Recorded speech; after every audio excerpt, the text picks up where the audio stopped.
ماں باپ کی دعاؤں کے آگے تقدیر بھی بے بس ہوتی ہے۔ ماں باپ کی رضا اللہ کی رضا اور ان کی ناراضگی اللہ کی ناراضگی ہوتی ہے۔ ماں باپ کا شکر ادا کرنا ضروری ہے۔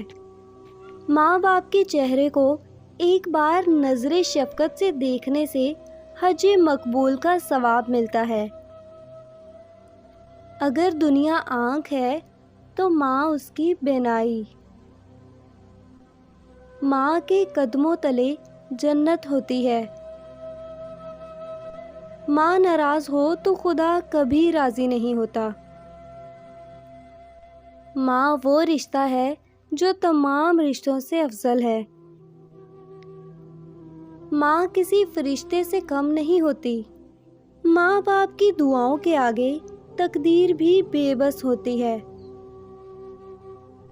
ماں وہ ٹھنڈا سایہ ہے جو گرمی کا احساس نہیں ہونے دیتا۔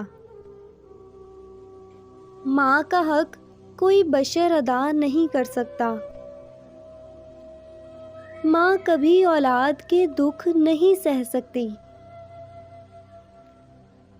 سخت سے سخت دل ماں کو پرنم آنکھوں سے موم کیا جا سکتا ہے۔ ماں کا غصہ وقتی ہوتا ہے جو فوراً زائل ہو جاتا ہے۔ ماں ایک انمول ہیرا ہے جس کی تعریف کرنا ناقابل بیان ہے۔ اس بات سے ہمیشہ ڈرو کہ ماں نفرت یا بددعا کے لیے ہاتھ اٹھائے۔ ماں کے بغیر گھر قبرستان سے کم نہیں۔